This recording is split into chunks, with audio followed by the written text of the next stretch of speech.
Yesus ya. Dan selamat menjelang pagi subuh ya sekarang untuk Ibu Murni yang ada di Jerman.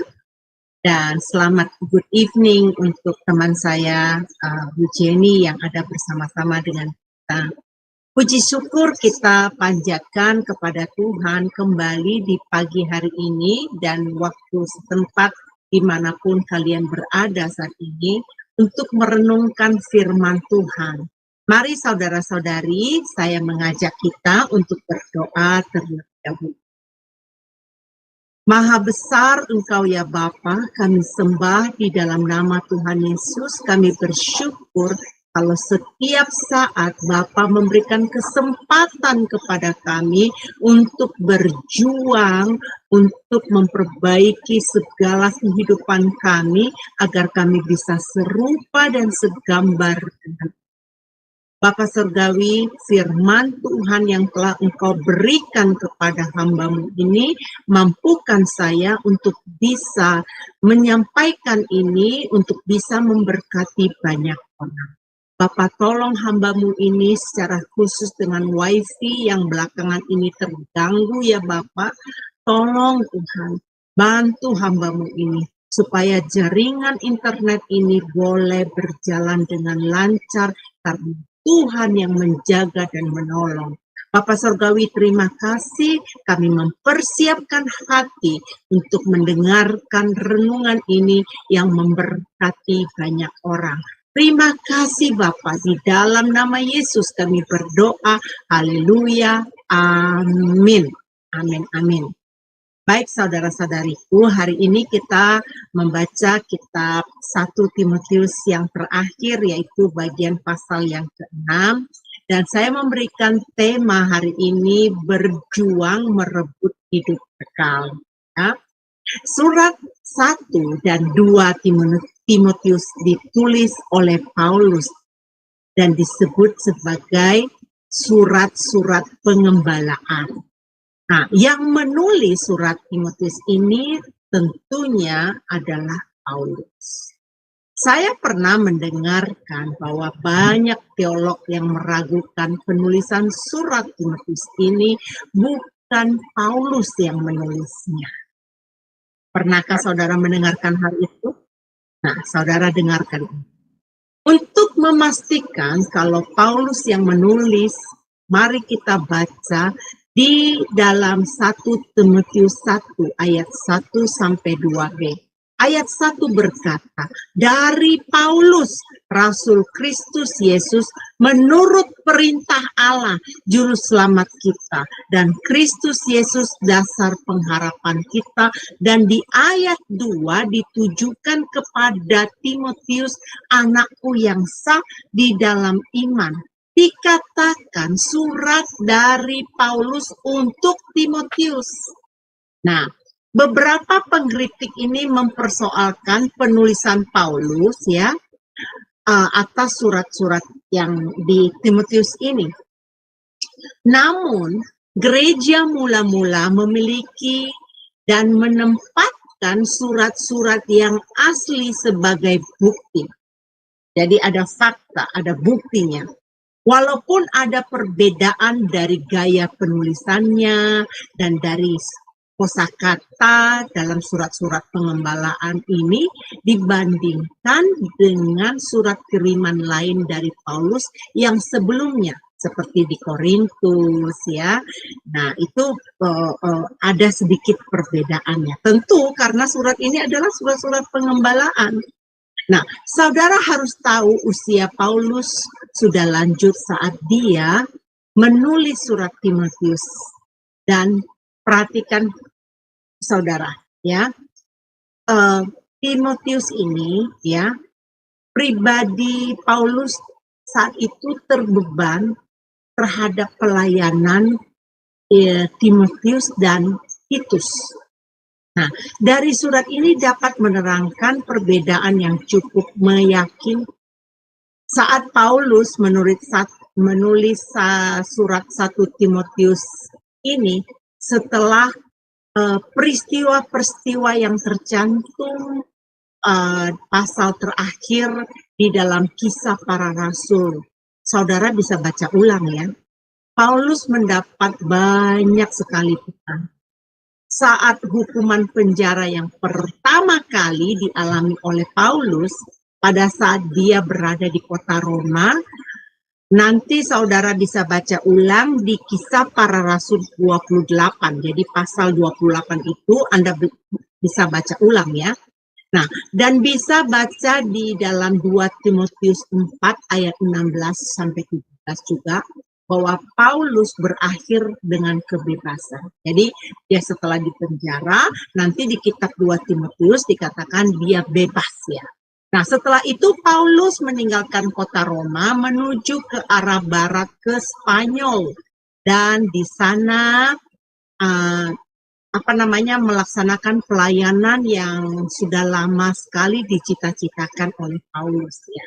Saudara, jika mau tahu lebih jelas, Anda bisa membacakan kembali. Saya kasih surat referensinya di Roma 15 ayat 23 sampai 24 dan ayat 28.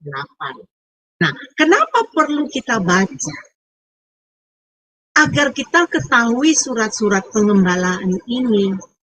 Paulus kemudian kembali ke daerah Laut Aegea, singgah di Kreta, daerah Makedonia, dan Yunani, untuk pelayanan misi yang selanjutnya.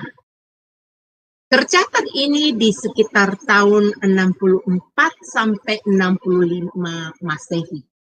Paulus menugaskan Timotius sebagai wakil rasuli untuk melayani di Efesus dan Titus di daerah Kreta.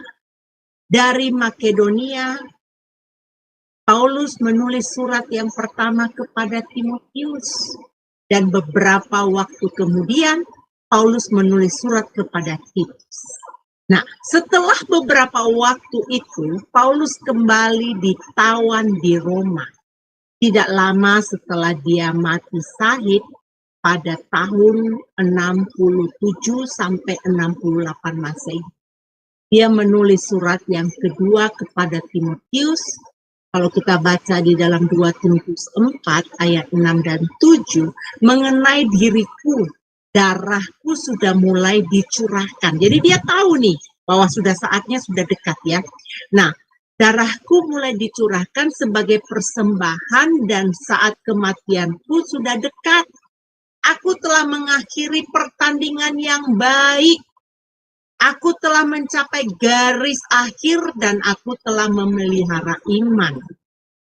Juga lihat pendahuluan surat 2 Timotius yang berbunyi, dari Paulus, Rasul Kristus Yesus, oleh kehendak Allah untuk memberitakan janji tentang hidup dalam Kristus Yesus. Jelas surat Timotius ini penulisnya adalah Paulus. Tidak usah diragukan lagi ya.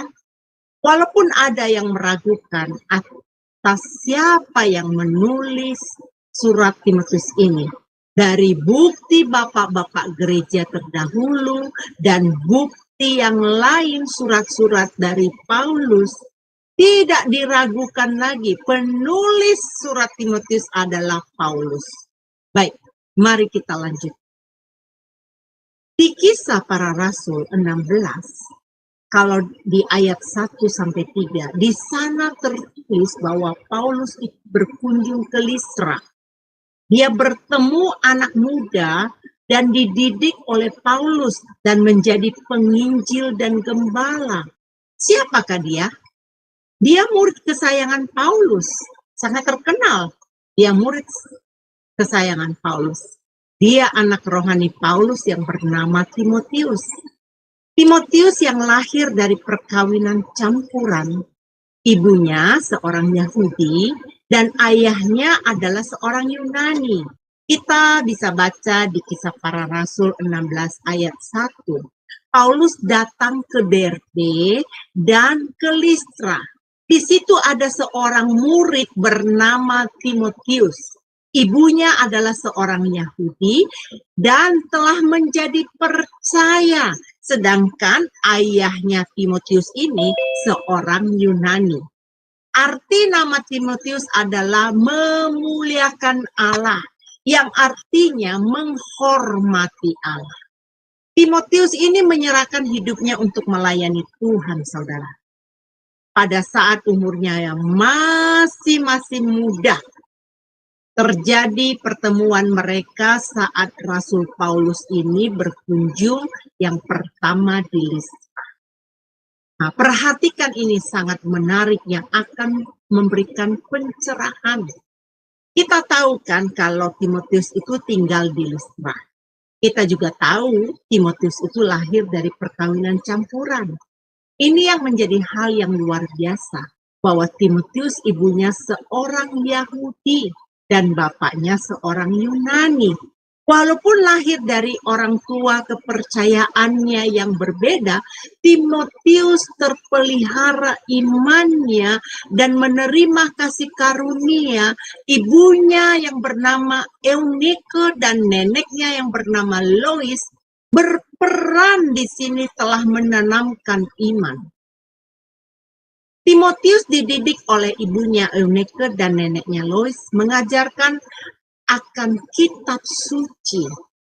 Luar biasa menurut saya, peran orang tua untuk mentransferkan iman. Ini pesan untuk orang tua yang saat ini menikah campuran kepercayaan, jangan lengah, jangan lalai. Sesuai tema hari ini, berjuang mempertahankan iman. Peran kita seperti ibu dari Timotius ini. Demikian kita melakukan yang sama agar keturunan kita tidak kehilangan iman.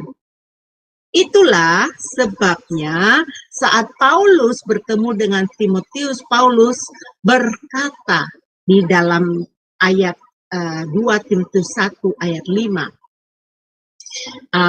Besok ini kita akan temukan ayatnya, tapi saya duluan membacakannya ya. Sebab aku teringat akan imanmu yang tulus ikhlas, yaitu iman yang pertama-tama hidup di dalam nenekmu Lois dan di dalam ibumu Eunike, yang aku yakin hidup juga di dalam dirimu. Wow. Penyertaan Tuhan atas hidup Timotius ini fantastik. So amazing. Hai engkau anak muda, kebanyakan dari kalian tidak suka nurut kepada orang tua. Jika diajarkan kepada kebenaran firman, kalian menolak. Kalau kalian masih muda, belajarlah dari Timotius yang mendedikasikan dirinya sejak usia muda. Di dalam 1 Timotius 4 ayat 12 beberapa hari yang lalu kita sudah baca. Jangan seorang pun yang menganggap engkau rendah karena engkau muda, karena usiamu muda. Tapi engkau harus jadilah teladan bagi orang-orang yang percaya dalam perkataanmu, dalam tingkah lakumu, dalam kasihmu, dalam kesetiaanmu, dan dalam kesucianmu. Timotius, anak rohani Paulus yang menjadi teladan saksi Tuhan, Timotius ini bertanggung jawab dari hal-hal yang kecil, sehingga diberikan tanggung jawab menjadi wakil Rasul Paulus yang diutus di kota Efesus. Jujur saudara-saudaraku, saya salut sekali jika ketemu orang yang masih muda, memiliki karakter yang baik. Timotius sejak usia muda sudah menjadi role model, menjadi contoh dalam panggilan Tuhan, menjalani misi. Timotius telah menjadi rekan sekerja Paulus. Fantastik, bukan? Nah, meskipun Timotius masih berusia sangat muda, Paulus tidak mau kalau Timotius yang dikasihinya direndahkan atau dipandang remeh oleh jemaat di Efesus. Paulus menekankan agar Timotius harus menjadi teladan dalam karakter, Wow, ternyata teladan dalam karakter ini sangat-sangat important, sangat penting. Supaya tidak ada jemaat yang ada di Efesus merendahkannya karena usianya yang masih. Ini menjadi persoalan banyak orang-orang muda maunya tuh dihargai, tetapi tidak dapat menunjukkan sikap dewasa yang membuatnya pantas untuk dihargai. Di sini kita bisa mengetahui bahwa Timotius berkomitmen atas panggilan sebagai saksi Tuhan. Dia menunjukkan tanggung jawab melayani Tuhan walaupun saat dia dalam keadaan sakit. Saudara, bagaimana dengan Anda dan saya? Kita mesti introspeksi diri. Ada loh yang tidak berkomitmen. Contoh dalam pelayanan dikasih tugas, tidak menyelesaikan tugas dengan baik, tidak bertanggung jawab. Saya harap kita bertobat dalam hal ini. Dan kita berkomitmen dan tetap semangat melayani Tuhan. Tuhan memakai semua orang dari segala kalangan, baik itu anak-anak, orang muda, orang tua, dan para lansia. Tuhan rindu kalau setiap orang menerima panggilannya dari usia muda. Jadi jangan nanti kalau sudah usia tua, kita baru kasih hidup kita pada Tuhan. Oh, kalau boleh bertobat saudara. Kita harus dari usia muda ya. Karena akan lebih banyak lagi karya nyata yang Allah kerjakan bagi dunia melalui pribadi tersebut. Menyerahkan hidupnya kepada Tuhan. Maaf ini, saya bukan sombong saudara-saudara. Saya termasuk orang yang bersyukur diberi kesempatan melayani Tuhan sejak saya masih usia muda. Semasih saya bisa berfungsi. Ada orang yang nunggunya memberikan sisa-sisa hidupnya nanti ya. Tapi kalau boleh jangan saudara, jangan lakukan hal itu. Berapa banyak orang yang tidak peduli misi Tuhan. Ada saja cara dia menolak. Ya, alasan sudah jangan saya. Bahkan nunjuk-nunjuk dia saja dan menolak mengambil bagian pelayanan. Melalui kesempatan ini saya mau menghimbau jika ada yang mau bergabung bersama kami, ayo join. Mari kita melayani bersama-sama di Sema Adonai. Hidup kita dipersembahkan untuk melayani Tuhan. Lakukan apa yang kamu bisa. Jangan menunggu untuk memulainya. Kamu tidak tahu Tuhan memberikan kemampuan kepada setiap anak-anaknya mengembangkan talentamu sampai kamu memberikan hidupmu. Makanya jangan takut dan membuang kesempatan ini, saudara-saudara. Jangan membuang kesempatan. Padahal Tuhan mempercayakan talenta itu untuk kamu pakai melayaninya. Kembangkan potensimu. Ya, mari saudara, jika kamu terpanggil, hubungi kami tim Sema Adonai. Naik ke Zoom. Katakan kalau mau melayani bersama kami welcome saudara. Kami pasti sangat senang dapat melayani bersama-sama dengan kalian. Pelayanan ini bukan milik pribadi kami. Pelayanan ini yang empunyanya adalah Tuhan. Mari saudara, beri hidupmu, mau dipakai Tuhan. Demikian himbauan saya untuk kalian melayani bersama-sama kami. Ya, baik, saya teruskan ya. Ayat 1, bacaan kita hari ini.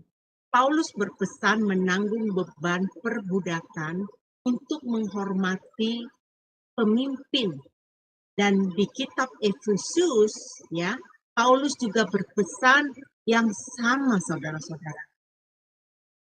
Saya akan bacakan dari Efesus 6 ayat 5. Hai hamba-hamba, taatilah Tuhanmu yang di dunia dengan takut dan gentar dan dengan tulus hati sama seperti kamu taat kepada Kristus.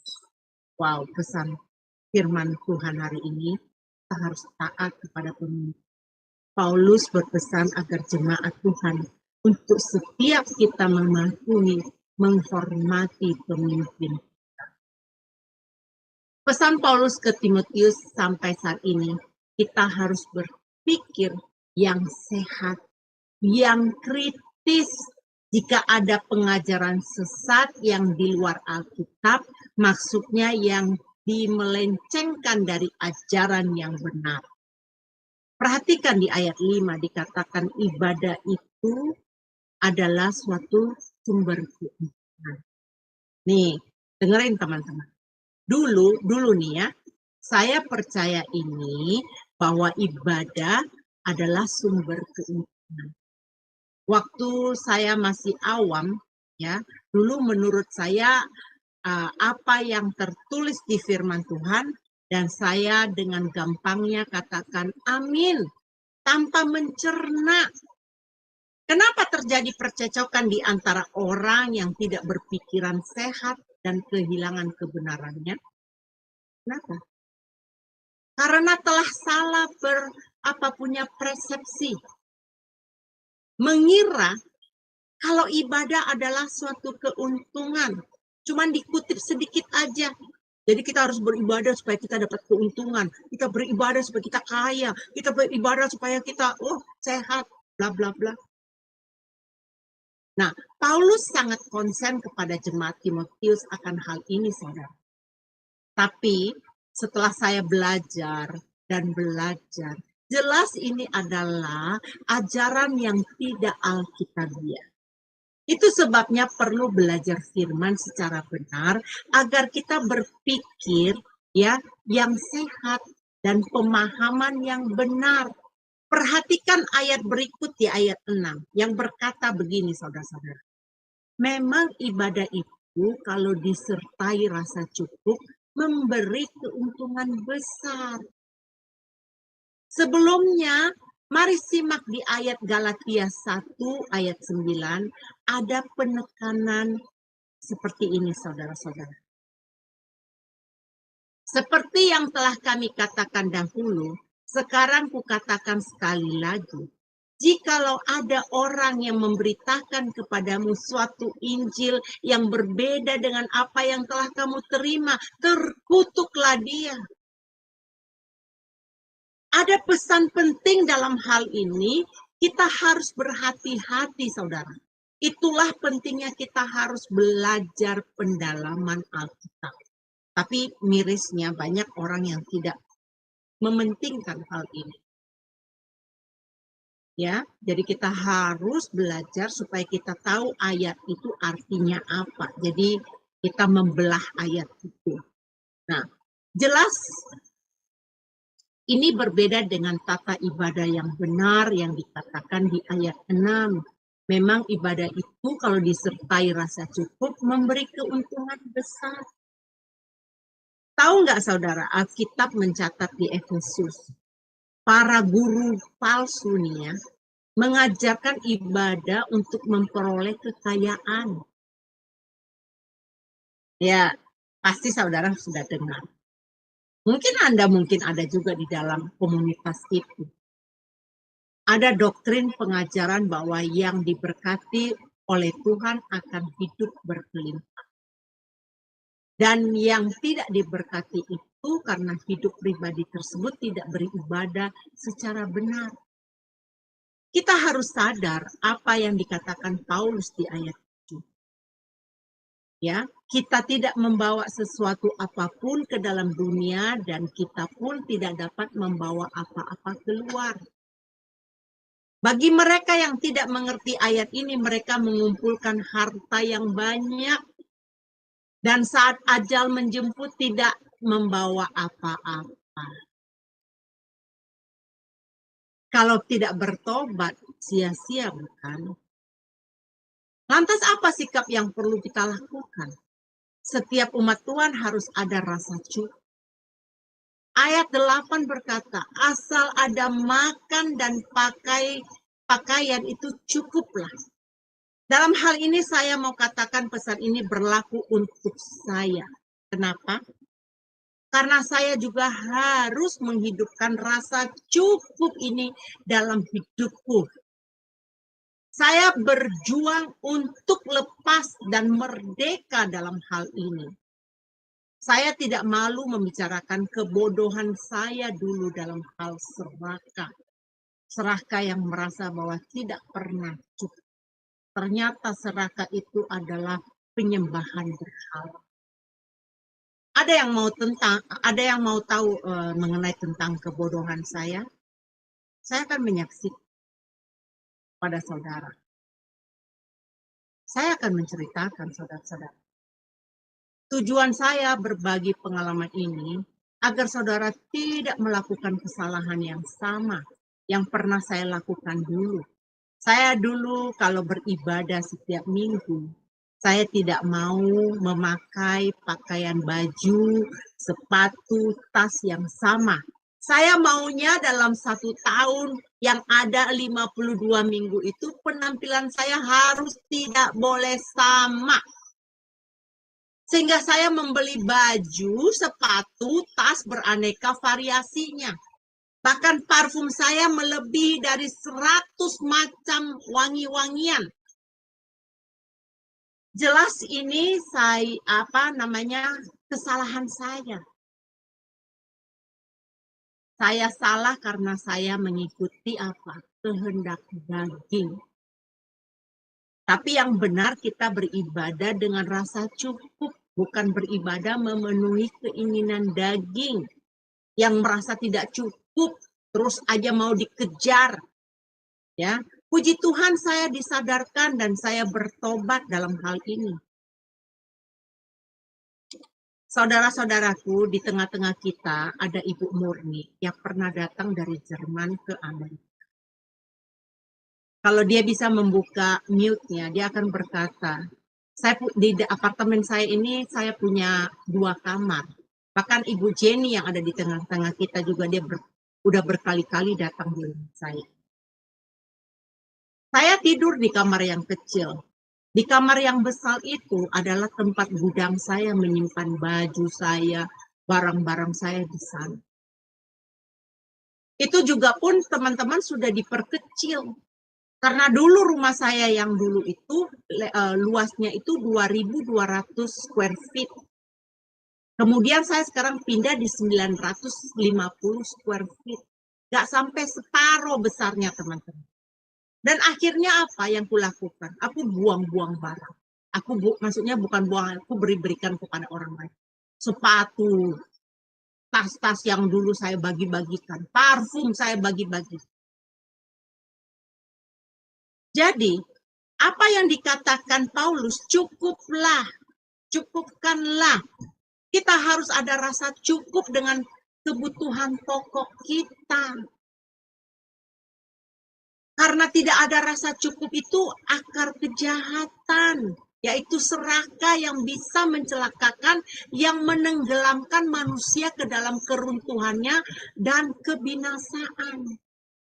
Mungkin saja Anda bertanya, kata siapa Bu Hen? Kata firman Tuhan loh. Coba cek di ayat 9, berkata demikian. Tetapi mereka yang ingin kaya, ingin berarti ingin lebih, terjatuh ke dalam pencobaan, ke dalam jerat, dan ke dalam berbagai-bagai nafsu yang hampa, yang mencelakakannya, yang menenggelamkan manusia ke dalam keruntuhan dan kebinasaan. Ngeri sekali kan jika saya tidak bertobat bisa binasa. Akar dari tidak rasa cukup akan jatuh ke dalam pencobaan. Dalam hal ini siapakah yang bisa memerdekakan saya? Hanya firman Tuhan. Ada beberapa ayat yang menyadarkan saya juga soal serakah ini, saudara-saudara. Dulu nih saya cari-cari yang mana ya di Efesus 5 ayat 5 ini tentang kesalahan saya.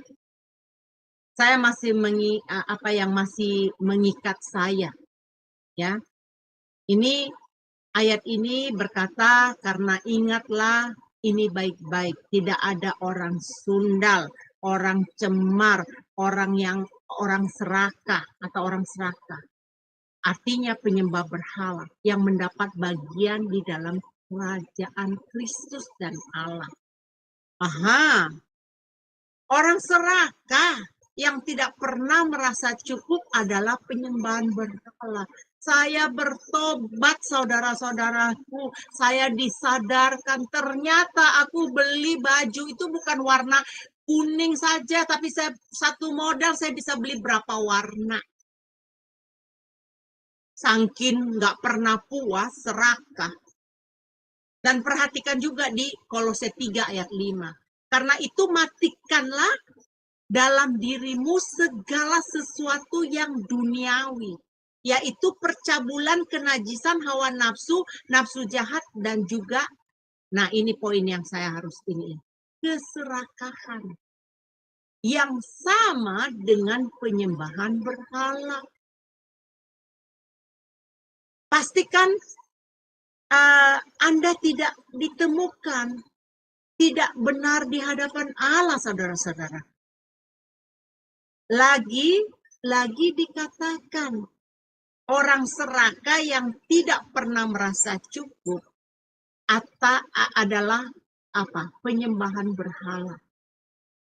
Saya berjuang, saudara, untuk keluar dari hal ini sampai saya bisa memakai baju, tas, sepatu yang sama tanpa ada perasaan untuk mengikuti keinginan daging lagi. Bahkan saya bisa beribadah dengan rasa cukup untuk membahagiakan kita. Kita harus bersyukur. Kalau bisa punya pakaian menutupi aurat kita, sudah rasa cukup. Tuhan tidak melihat penampilan luar, saudara. Tapi Tuhan melihat kondisi hati kita. Nah, demikian pula ya poin yang ayat 9, yang ingin kaya akan terjatuh dalam pencobaan. Saya melihat dari beberapa orang yang ingin kaya, bertambah serakah, ambisius, akan mencelakai dirinya sendiri.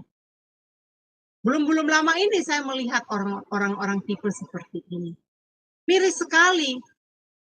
Bahkan mereka sudah tahu firman.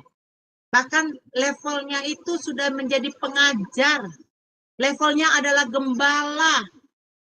Tapi masih diperbudak dengan nafsu yang mencelakai dirinya sendiri. Nah, ini lihat saudaraku.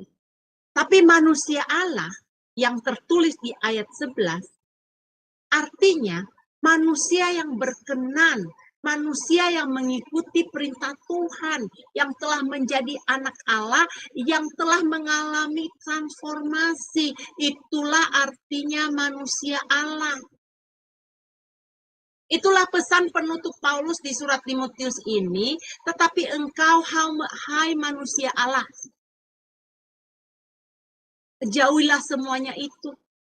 Kejarlah keadilan, kejarlah ibadah, kejarlah kesetiaan, kejarlah kasih, kejarlah kesabaran, dan kejarlah kelemah lembut. Kata kejarnya itu adalah keinginan berhasil. Kejarlah. Karena kita mau berhasil. Dengan upaya apa? Kita berjuang. Kalau kamu tidak berjuang, kamu tidak akan mendapatkannya. Kalau kamu nggak mau bertanding, ya mana mungkin kamu bisa menang. Pesan Paulus kepada Timotius juga berlaku kepada kita zaman sekarang ini. Perhatikan di ayat 12. Bertandinglah dalam pertandingan iman yang benar dan rebutlah hidup yang kekal. Untuk itulah engkau telah dipanggil dan telah engkau ikrarkan ikrar yang benar di depan banyak saksi. Kata bertandinglah dalam pertandingan iman yang benar berarti ada pertandingan iman yang salah, ya.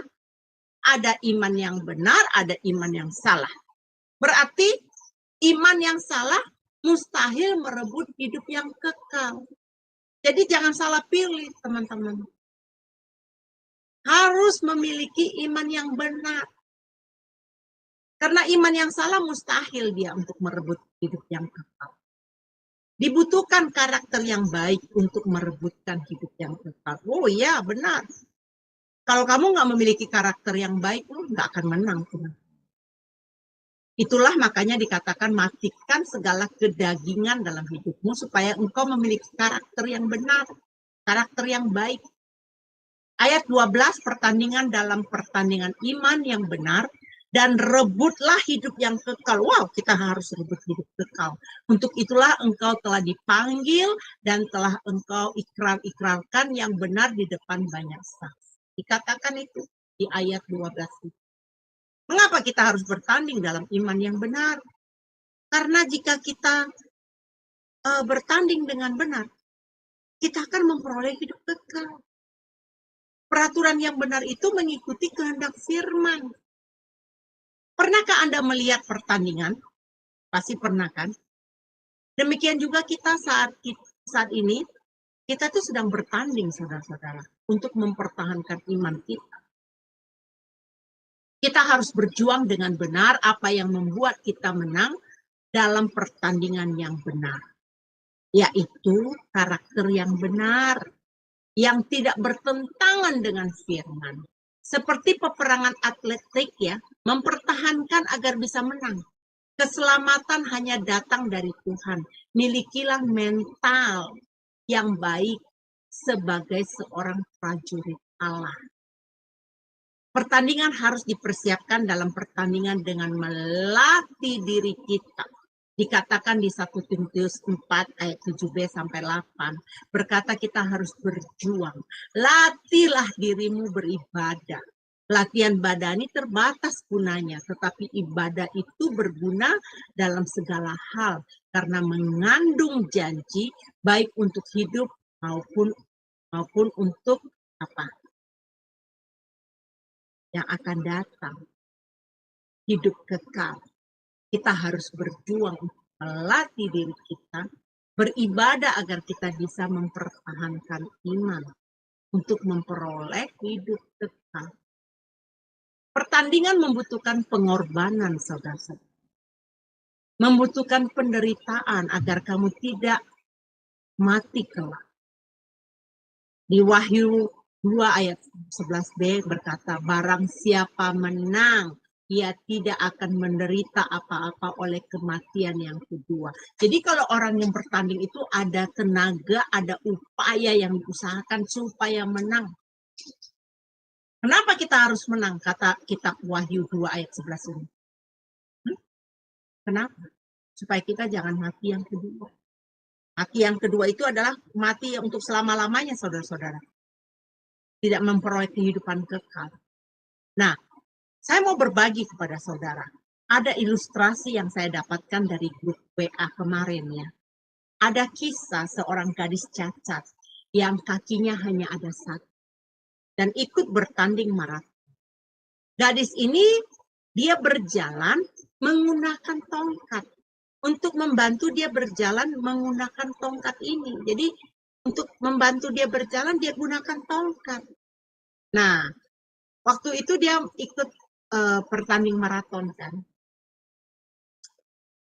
Orang-orang yang melihat dia sambil memberikan kesan merendahkan dia. Mereka melihat memperlihatkan wajah yang tidak menyenangkan. Kalau di Amerika ini berkata, dia kasih saya dirty look.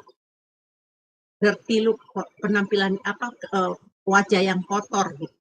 Yang mimik wajahnya yang enggak benar. Tapi apa reaksi dari wanita ini? Gadis ini tetap mau ikut dalam perlombaan ini. Para peserta lomba yang fisiknya normal sudah mencapai garis finish terlebih dahulu.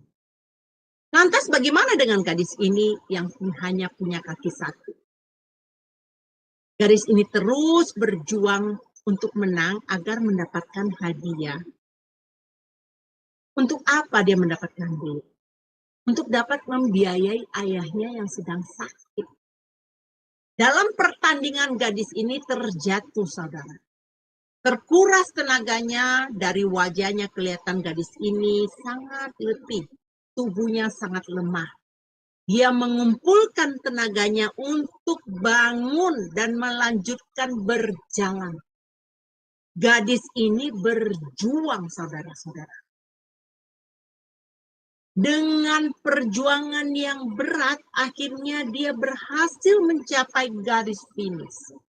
Nih, semua peserta yang melihatnya berubah mimik wajahnya, memberikan tepuk tangan kepada dia. Ini sangat menyentuh hati kita, saudara-saudara.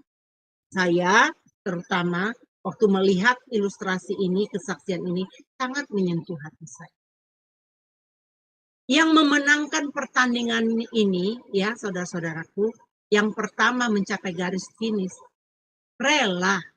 Dia memberikan hadiahnya kepada wanita ini, kepada gadis ini. Bahkan orang-orang yang melihatnya di situ memberikan sumbangan kepada dia untuk membiayai kesembuhan sang ayah. Ilustrasi ini kita harus berjuang. Itu artinya berjuang untuk menang. Bayangkan saudara-saudaraku, kalau kita nggak berjuang, kita kalah, kita akan menyesal. Karena hidup kita ini adalah suatu pertandingan. Itu yang dimasukkan sama Paulus. Kita harus bertanding untuk mengalahkan dunia ini. Nah, tema hari ini berjuang merebut hidup. Nah, pertanyaannya, bagaimana berhasil kalau tidak ikut pertandingan? Harus ada pertandingan baru kita berjuang untuk menang. Jadi tanpa pertandingan, tidak akan tahu seberapa besar kekuatan dan potensi kita untuk meraih kemenangan. Saya mengerjakan ini berdarah-berdarah, teman. Ibu Jenny yang ada di tengah-tengah kita, dia menyaksikan bagaimana perjuangan saya. Saya disalah mengerti orang, saya dihina orang. Tapi Ibu Pendeta Yongki dulu pernah bilang saya, Bu Heni, jangan membela diri, berjuanglah, berjuang pas. Apa Bu? Supaya Ibu berkemenangan. Saya berterima kasih loh, bertemu dengan hamba-hamba Tuhan yang memberikan saya banyak nasihat. Bagaimana dengan Anda? Kalau orang memberikan nasihat, terus Anda cuekin. Saya enggak. Saya bisa menyebut nama-nama hamba-hamba Tuhan yang mengubah hidup saya. Termasuk Pendeta Erastus. Yang mengubah kehidupan saya. Nah, saya lanjutkan. Seperti Paulus menasihatkan Timotius, peliharalah apa yang telah dipercayakan kepadamu.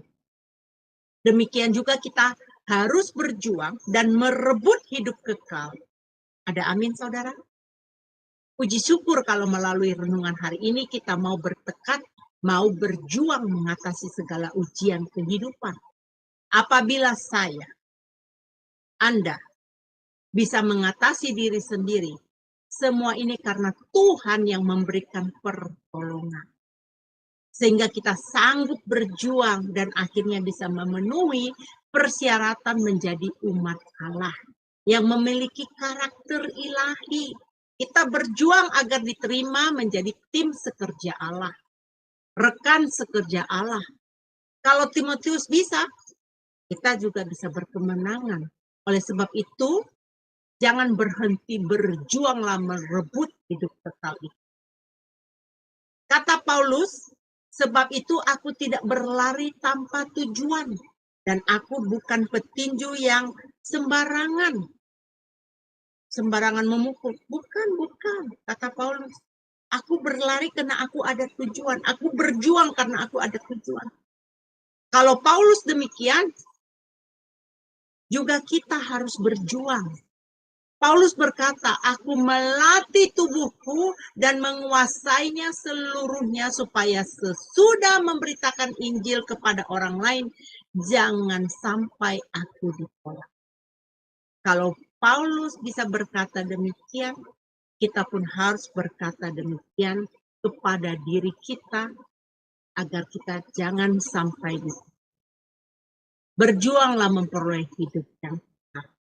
Hari ini Bapak Ibu, surat 1 Timotius 6 ini itu membicarakan tentang apa yang telah saya sampaikan kepada kalian.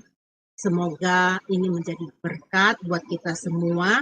Saya sendiri yang merenungkan firman ini, saya menerima kasih karunia Tuhan. Amin. Mari kita berdoa. Bapa Surgawi, terima kasih ya Bapa untuk firman-Mu, kebenaran-Mu yang Engkau berikan kepada kami. Bapa, hari ini kami belajar tentang hidup yang sesuai seperti apa yang diajarkan Paulus kepada kami. Kalau Paulus dulu bukan umat yang percaya, tetapi Tuhan Engkau mengizinkan Paulus menjadi umat percaya. Begitu juga saya dulu Bapak, saya bukan umat percaya dan sekarang saya menjadi umat percaya. Banyak kami Tuhan yang dulu kami tidak mengenal Engkau. Dan sekarang kami ada di dalam Engkau. Bantu kami Bapa, agar kami bisa menang di dalam ujian kehidupan dari hari ke hari. Bapak Surgawi, terima kasih. Saya percaya renungan hari ini akan memberkati umat. Terima kasih Bapa, di dalam nama Yesus kami berdoa mengucap syukur. Haleluya, menerima berkat dari Allah Bapa ya.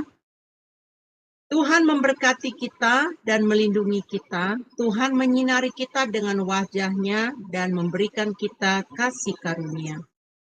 Tuhan menghadapkan wajah-Nya kepada kita dan memberikan kita damai sejahtera. Tuhan akan memampukan kita menjadi pelaku-pelaku firman.